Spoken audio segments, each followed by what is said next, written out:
You know what? Life is hard and simultaneously easy because on the one hand, there's coping, and on the other, just breathing. And breathing is easy because I don't have to think about that. Coping is the work, and I got to choose to do that. And life may be crazy, but it's also really beautiful. And I'm grateful that I get to do it at the same time as you. Crazy, beautiful love.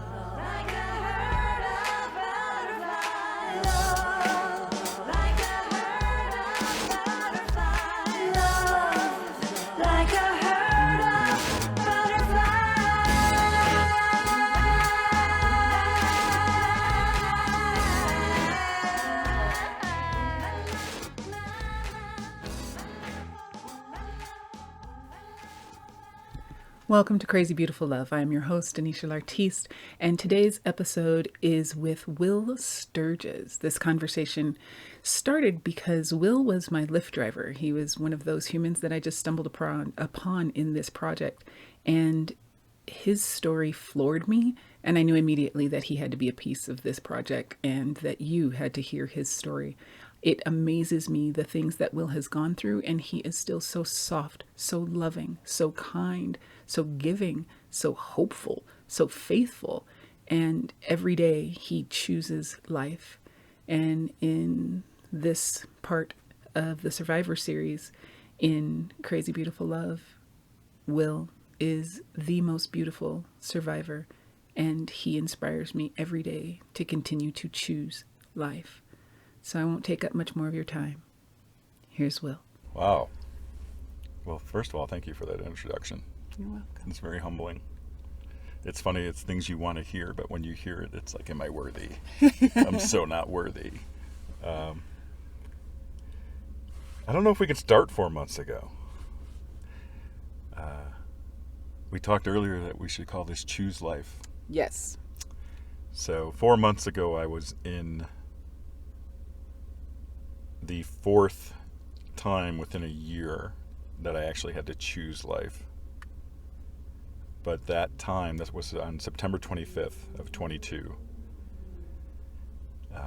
I not only had to choose life, but I had to actually make it happen on my own. Flew off the side of a mountain in a motorcycle. My leg had shattered. All the bones had come through the skin, so I had an opening from my knee to my ankle, split open. My arm wasn't working, all my ribs on my right side were broken, and I had 2 major TBIs. But I think we have to go back a year. All right. And in 2021, towards the end of 2021, it was really difficult. For the first time in my life, PTSD had hit me really hard, extremely hard, from an incident that occurred in January of 2019. And it's still strange for me to hear my own words, but I became suicidal. And I knew that, whenever somebody does actually follow through with that, everybody's like, why didn't they reach out? I didn't know. So I reached out, and it made it worse because the 2 friends that I had been there for could not handle the fact that I needed them. And I told them that I actually was in a really dark place, and I was getting very close to very seriously considering suicide. And their response was, well, let me tell you what happened to me. So they're like, basically said, you're not allowed, and you're there for us, and that's what we need you for. And it made me feel so unimportant. And about a week later, I decided I was going to follow through with my thoughts. And I remember I was driving in Estes Park, Colorado, and I was going to do it that night. And I pulled over, and again, I heard, whenever anybody does something like this, why didn't they reach out? So I'm like, okay. So I reached out to my best friend Stacy in Chicago, and I called her, And she talked me down. And then she called me the next day and said, "How you doing?" And I said, "Well, I'm getting through today." And she did that for 4 months. She called me every day. And I said, "Well, I'm getting through today." And then we were the last day of November. So in September of 21, I got COVID. And I had it for 2.5 weeks, pretty bad. But then I was like everybody else. I'd walk upstairs, I'd be a little winded, but I was fine. And then the very last day of November, from out of nowhere, I just started to pass out. And every couple hours I would pass out, and by the third time I was like, I probably should go to the hospital. I ended up with long COVID. It had attacked my brain, my lungs, my nervous system, and my heart. And by the second week in December, the doctor said, "We're going to call hospice in, and you need to get your affairs in order." And I was content. And even some of my friends were like, "Are you okay? Are you in shock?" I'm like, "No, I'm content." I mean, content is a beautiful, beautiful word. It's a beautiful place to be. And all my systems were failing. I got really close with my nurses. They were phenomenal. I asked them right from the beginning to just be bluntly honest with me, and they were, which I loved. And they're like, "Will, why? What are you doing still here?" And I'm like, "I don't know. I'm not trying. I'm ready to go." And then one day I woke up, and this is about 2 weeks after I was supposed to go, and I just felt different. And I said to myself, I'm like, did I give in? Did I give in to dying? And I thought about it. I'm like, no, because that's truly how I feel. I mean, I'm so grateful for the life that I've had. And then 3 days after that thought, my thought was, I think I want to stick around. And I just had a little conversation with God, and I'm like, "God, I think I want to stick around. There's more I want to do." And I remember saying, "If you're ready, if you need me now, I'm okay. I'm good to go. But I think I'd kind of rather stay if you're okay with that." And that was it. And I just changed my mind, and I didn't have this deep feeling of I'm gonna survive. I've got to live. There wasn't any of that. I just changed my mind, and it was very peaceful, and it was very calm. And 3 days later, I was able to get out of bed by myself. And then there was a walker right next to the bed. And, my thought process is, I wonder if I could walk. So I grabbed the walker, and I walked 10 feet, and I was so proud. And the sarcastic side of me is like, you're 52 years old, and you're proud that you walked 10 feet? That's really bad. And I said, "Screw you, sarcastic me. I'm taking the victory." Now, within all of this, that was my thought process, but around me was chaos. I was a fall risk because I couldn't move on my own, and so all these alarms are going off, and everything's crazy around me. But I was just so calm, and I was just so proud that I walked 10 feet. But it was still a struggle. I would go home for 5 days or so, and then I'd be back in the hospital for a month. And again, in March, I was told again, we're bringing hospice in, and you need to get your affairs in order. And I got through that one. And then again in May, it was the same thing. And then on May 20th, which is my birthday, I got another call. And what I found out later is my neurologist was in a completely different network as all my other doctors. Okay. And they had read her notes from December as her most recent notes, which was very bleak. And they said, really, this time we really think it's not going to happen. So I did what any sane person would do. I went out and I bought a Ducati. And I got my dream motorcycle. And I lived up in the mountains, and I rode 200-300 miles a day. And I started to heal. My brain relaxed because you don't think about anything when you're on a motorcycle. And everything is beautiful. And I rode and rode and rode. And 3 weeks later, I saw my neurologist. And she ran her test, and then she came into the room, and she was very puzzled, and she looked at me, and she said, "What have you been doing?" And I said, "Oh, no. You're not going to like it." I go, "I bought a motorcycle." And she said, "Whatever you're doing, keep doing it, because you are healed." She goes, "I don't even think you need to see me anymore." Mm. And that was the last time I saw her. And it was beautiful, and I had all these buddies that I rode with, and I just lived to ride. And then September 25th, I wrecked. It was after a Broncos game on a Sunday. It was late at night. It was on a mountain road where nobody drives late at night on that mountain road, especially on a Sunday. Let's pause right there. So you already went through COVID. Mm-hmm. You went through depression first. You went through depression. Yes.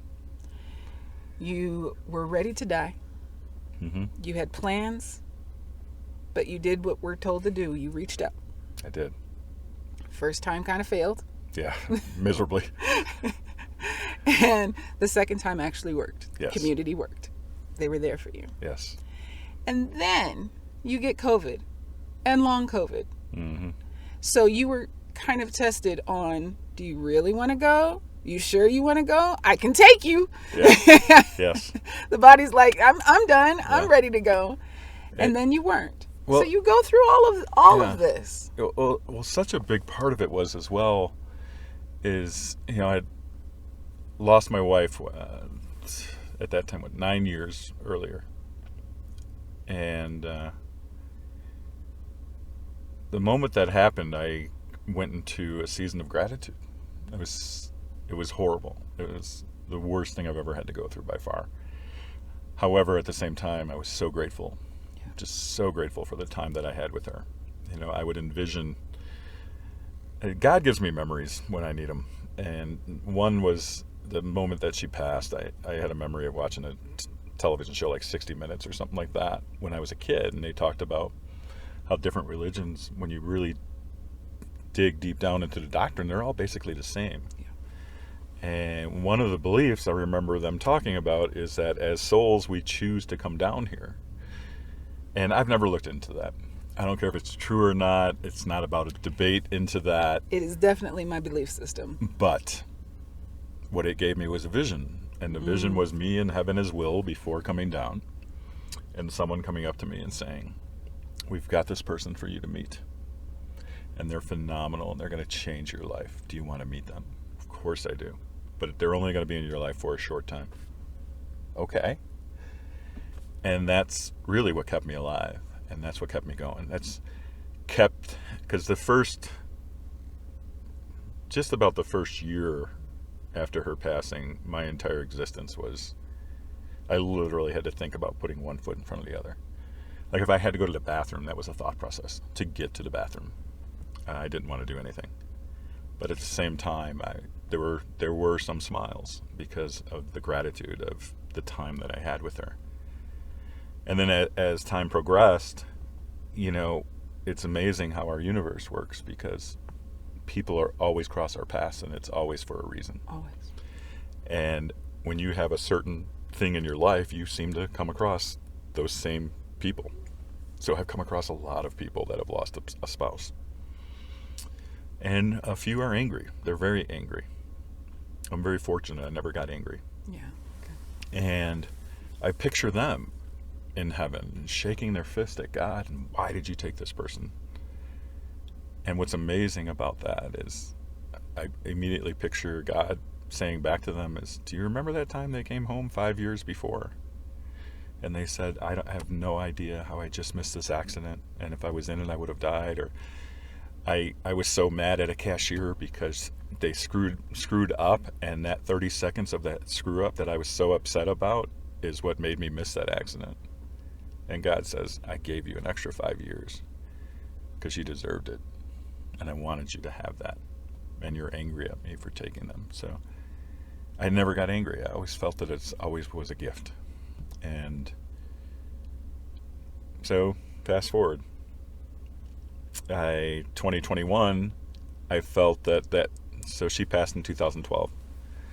2021, I felt that season of gratitude was over.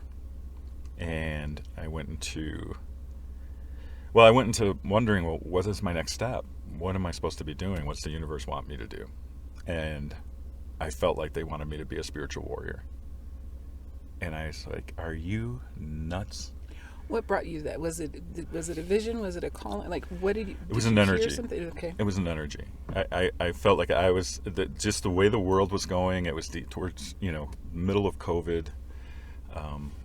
I felt like we really are, not to sound like a conspiracy theorist, but I really believe we're becoming there's a world order that, the elite want, and we need spiritual warriors to pull us together. And it doesn't mean to fight them or whatever, Right. but it just means to community, to pull us together. It does mean to fight, Oh, but yes. not to fight others. Right. So let's go to choosing again. Yes. We were talking about this is choosing life. So you feel this energy that says you need to be a warrior, you need to choose to be a part of this Yes. reawakening, this Yes. whatever transition it is that we're going through. And people are calling it all kinds of different things, but you feel it. Yes. And you, just like when we're writers and we write stories, and there is the hero's journey. And when the hero is called, usually they deny the call at first. They're like, Oh, yeah. I ain't doing that. I don't care what you got to say. I don't care who it is. I ain't doing that. And you did that. You were like, I ain't doing that. Absolutely. I had no fight left. I was done. I was absolutely done. There was no fight left in me, and that's been probably about, between the fight and compassion, the biggest parts of who I am.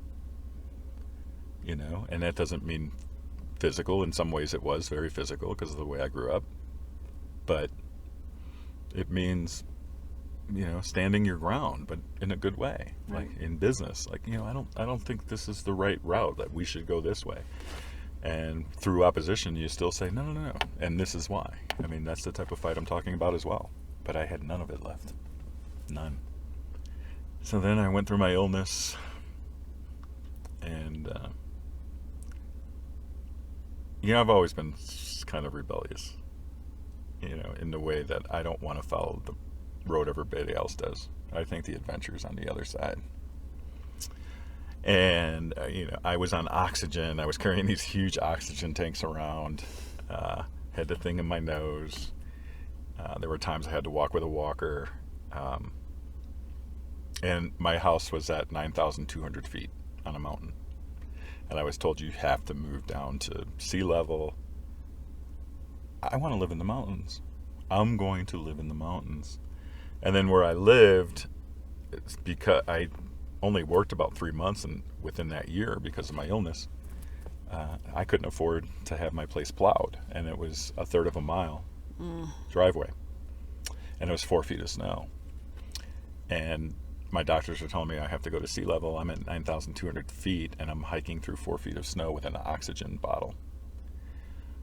But I remember, again, memories. I remember listening to the Brain show on NPR with the guy with the Indian accent. Yeah. I could listen to him all day. I love his voice. But they were just talking about the power of the brain all the time on that show. But one of them was about a very rare disease that renders you basically a quadriplegic. You have no control. But it's a brain disease.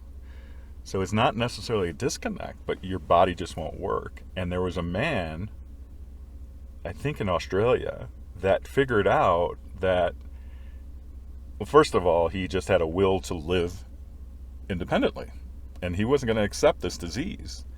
So he figured out that in order to grab a glass, he'd have to think, okay, I have to lift my shoulder, and then I have to move my arm, and then I have to twist my wrist, then I have to open my fingers.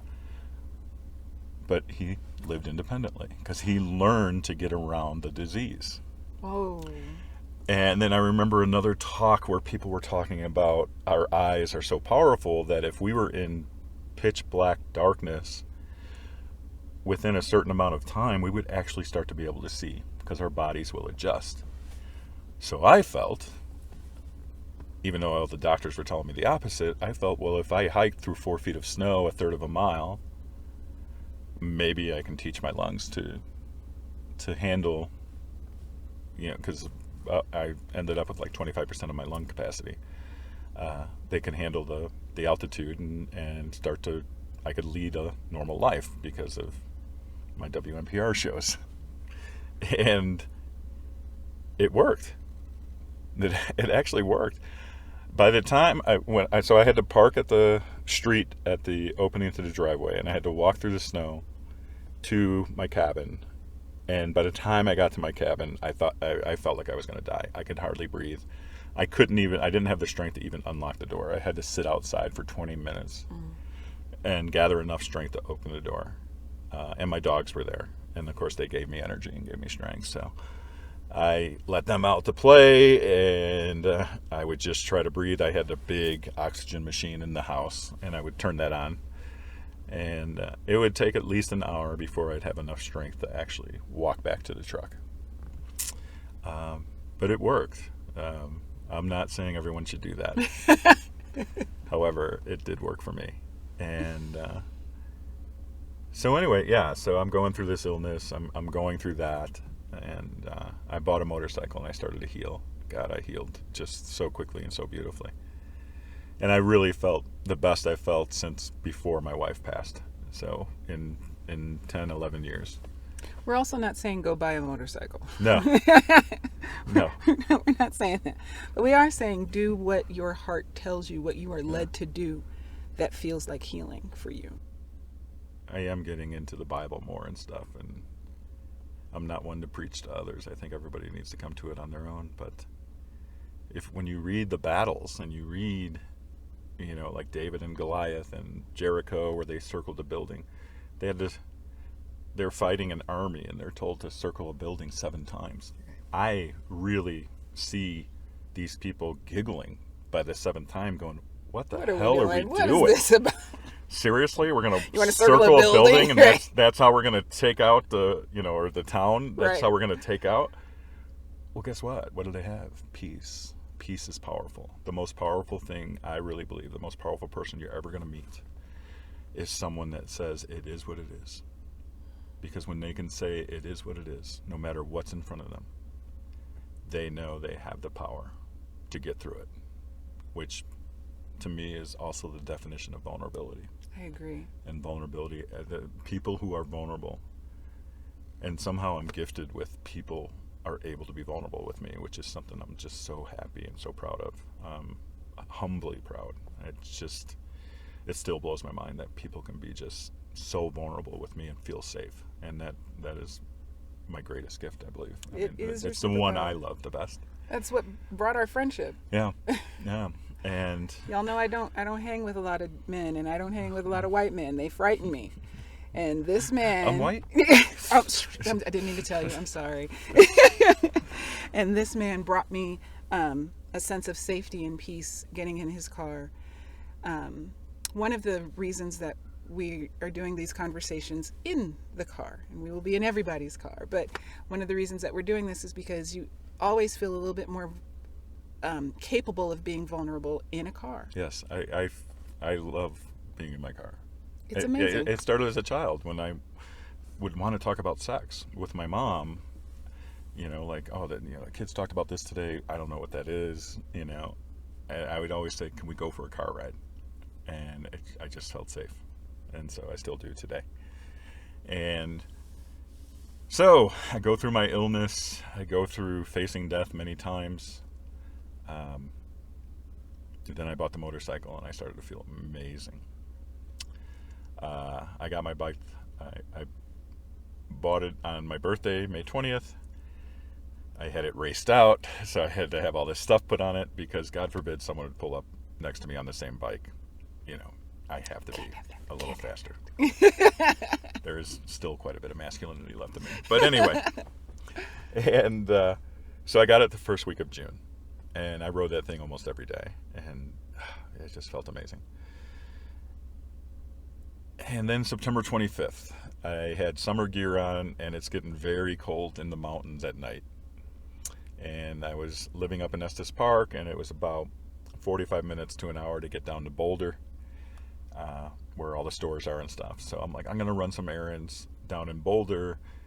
And as I always do, whether when I was younger and said this is going to be an early night, that's always the nights when you pull in at 8 in the morning. From the night before. Right. And I said, I'm going to get home when it's still light out. Well, life took over. I'm here. Let me get this done. I'm here. And then by this time, the Broncos game had started. And I'm like, I'm going to stop in Ward, which is this small town up in the mountains. And a friend of mine owns a restaurant bar there. And I'm going to watch the Broncos game. And I know it's going to be cold when I go home, but it'll be cool to hang out with some buddies and watch the game. So that's what I did. And I get on the bike and I look and it says it's 41 degrees. And I know I'm going up in altitude from there. That was at about 8,000 feet. I'm going to 9,200. I know it's going to be in the freezing zone. I have a leather jacket on, but it is perforated. It's designed for summer. So I knew I was going to be cold. And so anyway, I hop on the bike, and it's a very powerful bike. And I get around the first turn, and I'm in a very safe position, and I give it gas because I want to see how slippery the roads are. Because there's going to be frost, and the turns up in the mountains where the trees are, the sun never hits. And it pulls up the front wheel, and I'm like, all right, I'm safe. I get around the next turn, I'm like, let's do it again. And I do it in the exact same thing, and I'm like, okay, I feel safe. I'm like, cool. So I had a false sense of safety.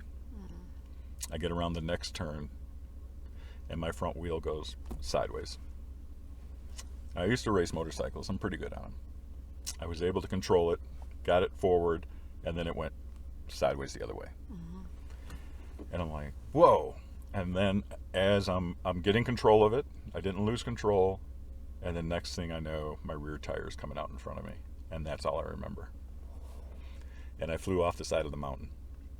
They had just repaved the roads there. So when they do the roads in the mountains, because it's too far to bring hot asphalt, they do it a different way. So they do like 4 inches of gravel, and then they put this oil down, and they do another 4 inches of gravel, and then they put oil down. And as cars drive over it, within a few days, it becomes like asphalt. Okay. Well, where I flew off, it was a very steep ditch, and it was covered in that gravel. When I came to, which I have no idea how long I was out, I think it was about a half hour. When I came to, my feet were at the bottom of the ditch, and it was about 30 feet and very steep. But my head was towards the road. And I kind of came down with my arms to my sides, and my head was facing to the left. And when I opened my eyes, I saw my motorcycle was way off it was about 50 feet from me. Ooh. And I saw it, and it was a ball of metal. And I remember it was very peaceful. It was a very rare night. It's usually very windy up in the mountains, especially at night. There was no wind. It was a very peaceful, very quiet night. So there's snow on the ground. No, it wasn't snow on the ground. It was, I don't know why I said that. It was very cold, and but there was no wind. It was just a dead silence. I said that because it was a silence like when there's snow on the ground. And again, very peaceful. So I opened my eyes, and the first thing I see is my motorcycle. And then I say to myself, well, if it's totaled, I'm probably totaled. So I'm like, don't move. Whatever you do, don't move. So I started with my left side, and I wiggled my fingers. I'm like, oh, okay, good. Movement. They're moving. And I lifted that arm very slowly. I'm like, okay, very good. I'm being very careful not to move too quickly or anything, because if I'm damaged, I don't want to damage it more. And I definitely am very concerned for bleeding out, so I don't want any arteries going anywhere. So then I wiggle my toes, and they wiggle, and I'm like, woo, all right, rock and roll. Half the body's working, and I lifted that leg a little bit. I'm like, good. And then when I come to the other side, I'm holding a tree trunk that's about almost a foot in circumference, and it was broken off right at my feet and right just about above my chest. And I'm holding on to that, and it was a fresh break, so I broke an entire tree off somewhere. And so I got that off of me very carefully, and I'm like, okay, well, I wiggled my fingers on my right hand and stuff, and I'm looking at my right arm, and I'm like, I realize my right arm's not quite working right. So I take my left hand and grab my arm and put it down very carefully. And then I'm like, well, let's see, and I wiggle my toes, and I feel my toes wiggle, and I'm like, oh man, that's good. But I look down, and basically from my knee down is not there. So I'm like, oh. And so I reach down with my left arm, and I lift my leg up, and the bottom part of my leg just flopped. It was connected by skin, but nothing else. And and it was way off to the side. So I said, well, that's not good. And it was very calm. I was supposed to say, Yeah. like, your leg is literally only being Yeah. held on by skin. That's not good. Well, again, it is what it is. And I knew at that moment, first of all, I can't get excited about anything because it's going to kill me. Deep down, I knew that I had to stay very calm. Still not really realizing the impact of the situation. But the universe gave me peace. I was completely at peace. So then I said, oh, well, that's not good. And it was very nonchalant. And then I said, okay, what you need to do, Will, is you need to put your head down, take 2 very deep breaths, and then assess your situation. So that's what I did. And then I looked in front of me, and there was this cross. And it had a helmet on it. And I found out later this exact spot that summer, I was the 4th motorcycle accident in that exact same spot. There was a 5th 2.5 weeks after me. He had passed away. Only 2 survived, and what I understand, the other guy that survived is not doing well. So I'm extremely, extremely fortunate. So I found that odd. And the other odd thing about that was, because my feet were literally on either side of this cross, it was in between my legs. And I never saw it up until that moment. I went through all of that before and this thing was pretty prominent, and it's very ornate. The actual cross is very ornate. And there's a bunch of stone at the bottom of it, built up to it. And that's not the cross I saw. And you could ask all my friends. I told all my friends exactly what I saw. And exactly what I saw was a 6 foot tall, 5 to 6 feet tall, wooden cross made out of railroad ties with kind of a white sheen on the top with that helmet on it. And we'll get back to that. Okay. All right. But I did not see an ornate metal cross, which is what was actually there. I saw this wooden railroad tie cross. But the same helmet. Okay. So I take my 2 deep breaths, and I'm like, okay, I need to assess this situation. And I'm looking around, and I'm on this very steep gravel ditch, and I can't even see the road. I can see the edge of the road, but not because it's so steep. And I said, well, there's no way I'm getting up there. Right. I mean, half my body's hanging off. I have a flashlight, because this is late at night. It's like 12:30 at night. So I'm like, cool. And I have a very powerful little flashlight. And I grab it, and I hear a car go by. And I start waving my flashlight around. Nothing. Doesn't even slow down. This happens 5 times over about 45 minutes. Okay. And after the 5th car, it was complete silence. Nobody even slowed down. So I said, okay, take 2 deep breaths and reassess. I did that, and I realized, okay, I will either die of bleeding out, or I'm going to die of hypothermia. But either way, if I do nothing, I will die. So I chose to live. And I remember just looking back, and I'm like, I have to get to the road. And fortunately, I landed in the perfect way to be able to do that with the condition that my body was in. So I can still kind of use this arm, my right arm, but not much. But I was able to take my palms, and I can go up 1 foot, dig into the gravel, and push myself up. Well, I did that. The very first one I did. And I pushed myself up 1 foot. And then I fell back down 6 inches because it was gravel. And then I remember right at that moment I said, oh, there's a 3rd thing that's going to kill you. And that is if you get negative. I was just about to ask you, if you go that far up and then have to get back down, Yeah. how do you not get discouraged that I'm getting nowhere. I'm getting nowhere. Again, it is It what is it what it is. is. Okay. So now, too, I understand I've got to be careful. I dig in, and I can, with the motion of my arms, I could do 1 foot. And I slid back down 6 inches. And I said, I'm a foot further than I was. And I'm not allowing a negative thought to come in my brain. I'm a foot further than I was. And I got about halfway up. And I didn't have any more energy left. And I was tired. And it hurt. But not real bad yet. Okay.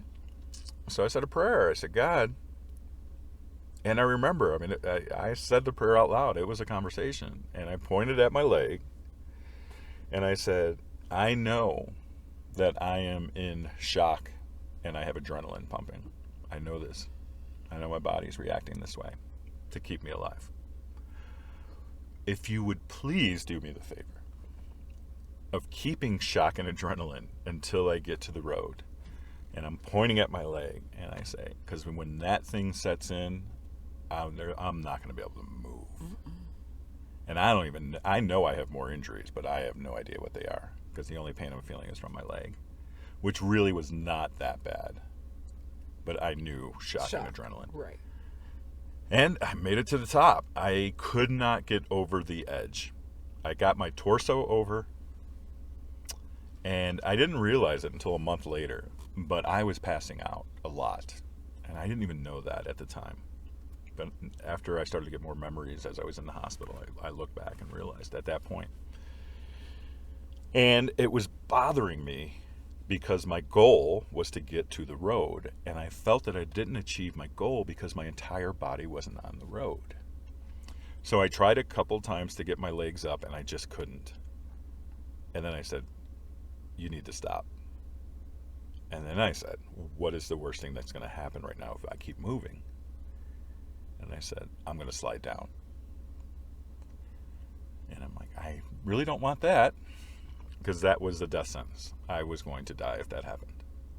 So then I said, what's the second worst thing that can happen? And I'm like, oh, I can lose my flashlight. Because I knew my flashlight was my lifeline. Because I had to shine it in somebody's eyes if they're coming around that corner. Excuse me. And so then I remember I grabbed on, it's a little flashlight, and I grabbed onto it with both hands. And I shoved it in my chest. Can I swear on this podcast? Absolutely. And I said, Will, don't fuck this up. I really did. And another thing that I said to myself about 5 times as I'm climbing up, I remember saying, this is too good of a story to die. Honest to God, I kept saying, this is too good of a story to die. And so I'm hanging halfway on the road. I wasn't wearing a helmet. I didn't realize, which is silly because I was passed out, but I didn't realize I had hit my head. I had a huge bump on the front and a huge bump on the left side of my head. I was covered in blood, which I didn't know that either. And I basically scraped the front of my face off. I looked like the Crypt Keeper.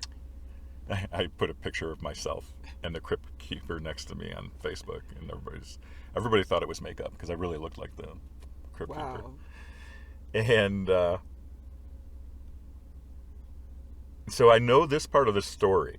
So this was on a Sunday night, Monday early morning. Monday at lunch, my friend Hawk, who I rode with, was having lunch in Estes Park at a bar. And this guy sits next to him. He says to my friend Hawk, how you doing? And Hawk says, not too good. Why? Well, a good friend of mine was in a bad accident last night, and we don't even know if he's going to make it or not. Oh my God, that's horrible. What happened? Oh, he was up on the mountain, flew off the mountain. And the guy goes, was it in a motorcycle? He goes, yeah. And he goes, was it by Ward? He goes, yeah. And he goes, I'm the guy that stopped. So it's hard to describe. There were many miracles that night. And the first miracle was there were these spikes that were about 3 to 4 inches in diameter that stuck out from the trees. And the only way I can describe it, if you don't see a picture, is, have you ever seen the huge tractors on the side of the highways, and they pull up part of the mower and do the bushes? Yeah. And remember how it just makes all those spikes? Yes. Well, that's what they must have done with a lot of these on the side of the road. I bounced off of those. They should have impaled me and killed me. Yeah. I have the pictures of it. The police officer that did the report and took all the pictures sprayed them with orange paint, all the ones I bounced off of. To the point that, I'm getting ahead of the story here, but to the point where the paramedics, there were about 15 that showed up. Because 2 or 3 of the small towns, like everybody that was paramedic woke up and came to the site. There's already so much here, Will. There is already so much here. Like, I'm just, my brain still cannot, and this is not the first time I've heard this story. I mean, like, this is how our friendship started. That this is why I was like, oh my God, we have to tell your story. So my brain still cannot wrap around I drug my body out of the ravine calmly, remembering that I have a flashlight. Yes. Not disappointed that I am, we laugh about, one step forward, 2 steps back. I mean, like, quite literally, we're dragging our body out of the ravine. We're dropping as half the amount of the traction that we've gained. And we get to the top. You remember to be calm enough so that you can keep your flashlight.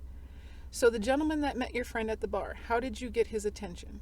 Was he the very next car that came by? He was the 5th car that went by that didn't slow down. He was a nurse, and he worked a 12-hour shift. He works at least 45 minutes away, so we're talking 14-hour day. So miracle number 1, I bounced off of things that absolutely should have killed me. Should have killed you. And it's proven, because almost everybody that wrecks there on a motorcycle dies. Miracle. Remember, he was number 4 at that spot. Yeah. So he is. And number 5 was 2.5 weeks later. Terrible. And so the nurse got home, and he saw the flashlight. From his house? No, when he drove by. And to me, this is absolute divine intervention. Whether you call it God, whether you call it the universe, whatever you call it, it intervened. And it drove him nuts. And I absolutely, with all my heart, believe God was like, I am not going to let you rest until you get back in your car and go back. And he told my friend, it drove me nuts. I knew something was wrong. Why was there this light waving in the side of the road? I need to go back there and see what's going on. And then he came. And listen to the small voice, y'all. Listen to the voice. The way the turn was, you couldn't tell where. I heard the car coming, and I've got my flashlight with both hands, and I said another like 3 times, don't fuck this up, Will. This is your only chance. There is literally, and this is not for drama, there's literally a chance that that's the last car that night, and I am dead. Yeah. Because remember, we're in the mountains, y'all. People, once you get home in the mountains, you don't leave, and you don't do late nights. Like, the fact that this nurse was driving home is already the first miracle, because we don't do that out in the mountains. We don't leave it late. So I'm grabbing on my flashlight. I hear a car coming, and I can't tell. So it's going to be either from the Boulder side or the Estes side. And then part of me is like, I think it's the Estes side, because I'm right now on the corner edge underneath a guardrail. So it's hard to see me. And of course, I'm dressed all in black. And I'm like, oh, I think it's Estes. I think it's Estes. And it was. It was the Estes side. And I take my flashlight and I shine it right in his eyes. And he stops.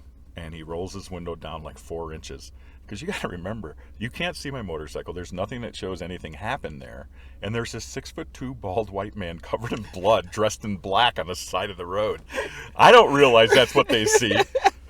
But I'm sure it did not look good. Like not like people are not going to be naturally, interested. I'm just what's happening? So yeah, like no, that's not. No.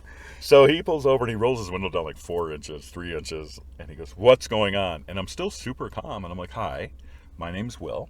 I was just in a bad motorcycle accident. You can't see it. My motorcycle's down there." I go, "My leg is hanging off, so I can't be moved." He goes, "I'm a nurse." And I smiled really big. And inside I said, "Of course you are. Of course you're a nurse, yeah. Who else?" Right. And again, another validation of God's always had my back. Always. So he comes over. He won't get within 3 feet of me. And he looks down at me and he says, "What do you need me to do?" And I worked the last few summers at a kids music camp. And being part of it, I had to go through trauma and CPR training. By no means am I paramedic or anything like that. But the number one thing they talk about is bleeding out. So like if there's any major incident, because it's such a long call time, we need to know how to use a tourniquet to stop a bleed. So what's on the top of my head this entire time is, am I bleeding out? And what's interesting, I do not know. I know my leg's bad because I have no control over it. It's just flopping in the wind. But my jeans weren't torn, and there was only like a 3-inch circumference blood. So I don't know. I had no idea that it was split open the way it was. So he says, "What do you need me to do?" And the first thing I say is, "Can you look me over carefully for a bleed?" And I said, "I have a trauma kit on my motorcycle. It has a tourniquet in it if we need it." He says, "Okay." And he looked me over. He goes, you look okay." And then he says, "Now what do you need me to do?" And I said, "Okay."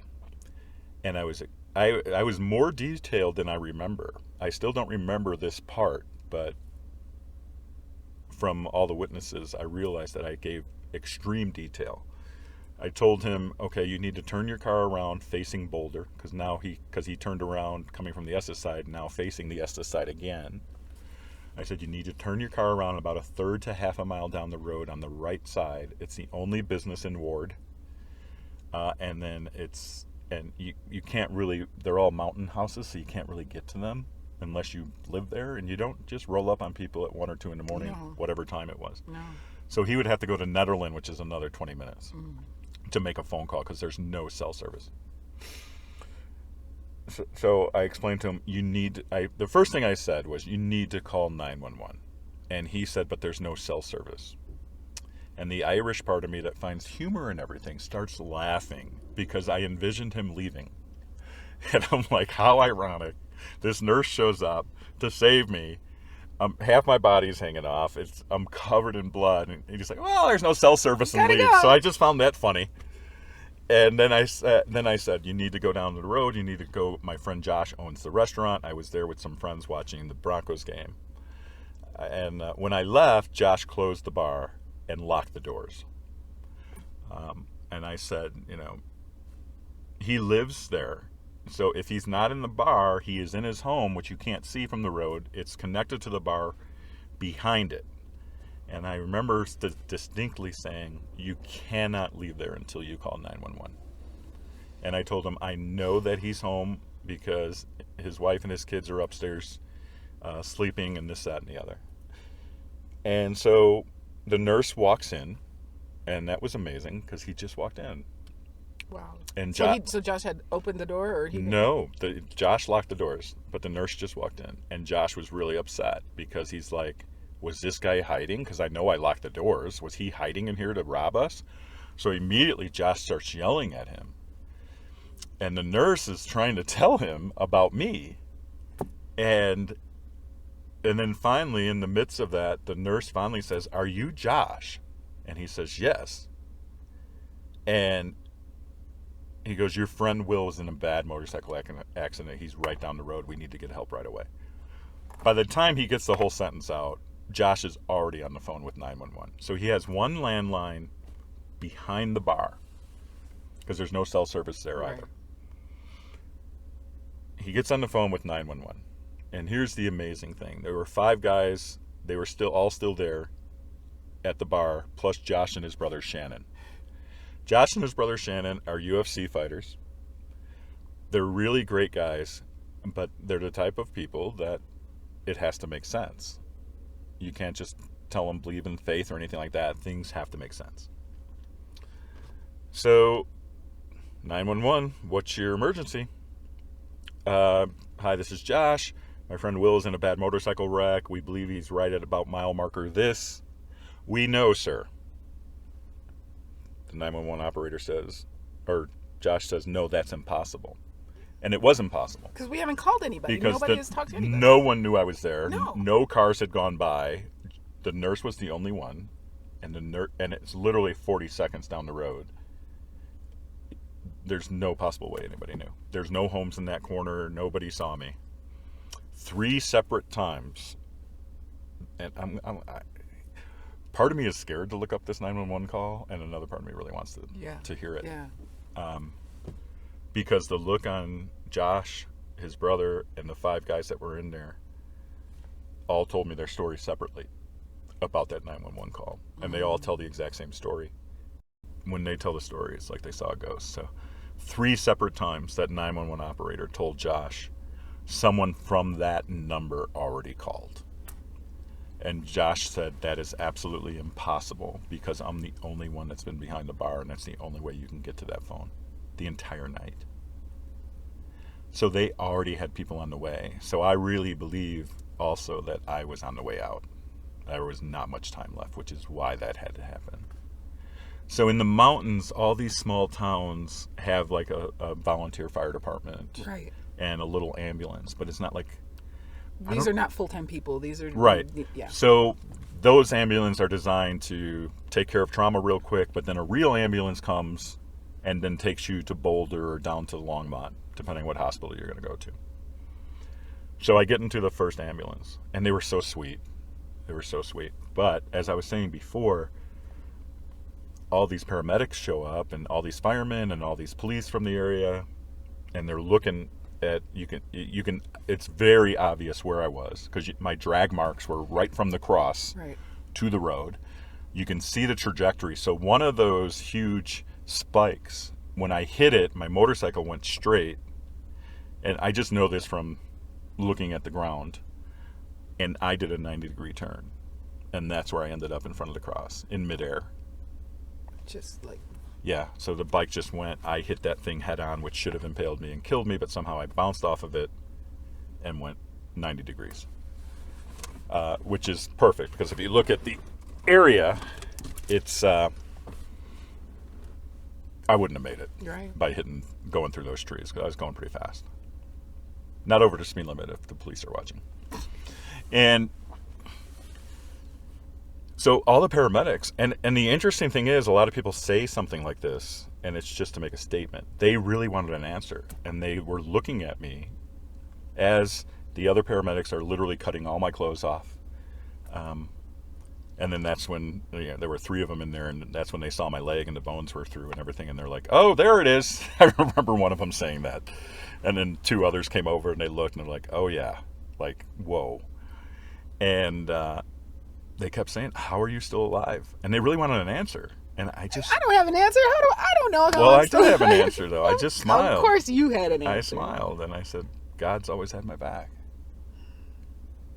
And it's the only reason I'm still alive. Regardless of this accident, it's the only reason I'm still alive. Yeah.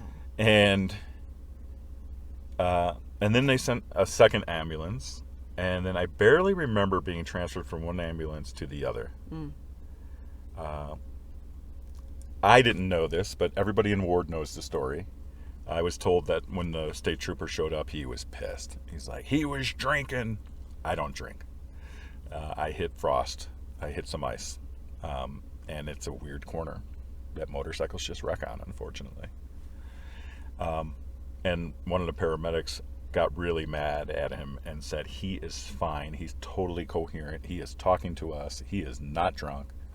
They did do the blood test and stuff, which I don't remember them doing, but, and they're like, dude, you're fine. There's nothing in your system. Well, I know that, Right. You don't have to validate me Right, there. Yeah. But when they realized that, then the cop was really nice, and he came in and he was talking to me too and asked me what happened. And yeah, I just found it amazing that everybody really wanted to know why I was still alive. And then I got transferred to the second ambulance, and I don't remember anything after that.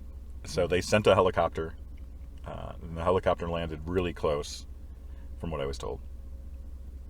Put me in the helicopter, and I came to for 3 seconds while I was in the helicopter, and I don't remember if I was in the air, if I was just put in, or if I was coming out. I have no idea. But I remember when I opened my eyes, the paramedic that was in there immediately looked at me when I woke up and said, "You're too tall for this." And I remember saying, "But what about my buddy Mike? He's taller than I am." And then I passed back out. The stuff our brain comes up with. I know. It keeps us calm. Mike's really tall. Out. Yep. I felt my compassion. I'm like, what about Mike? Mike I'm not even thinking. I was just in this horrible motorcycle accident and limbs are hanging. And you're thinking, poor Mike. Mike, what about Mike? So I get to the hospital. They immediately rush me to the CT scan machine to see, because they have no idea what my internal injuries are or anything. I was peeing blood for a month. Jeez.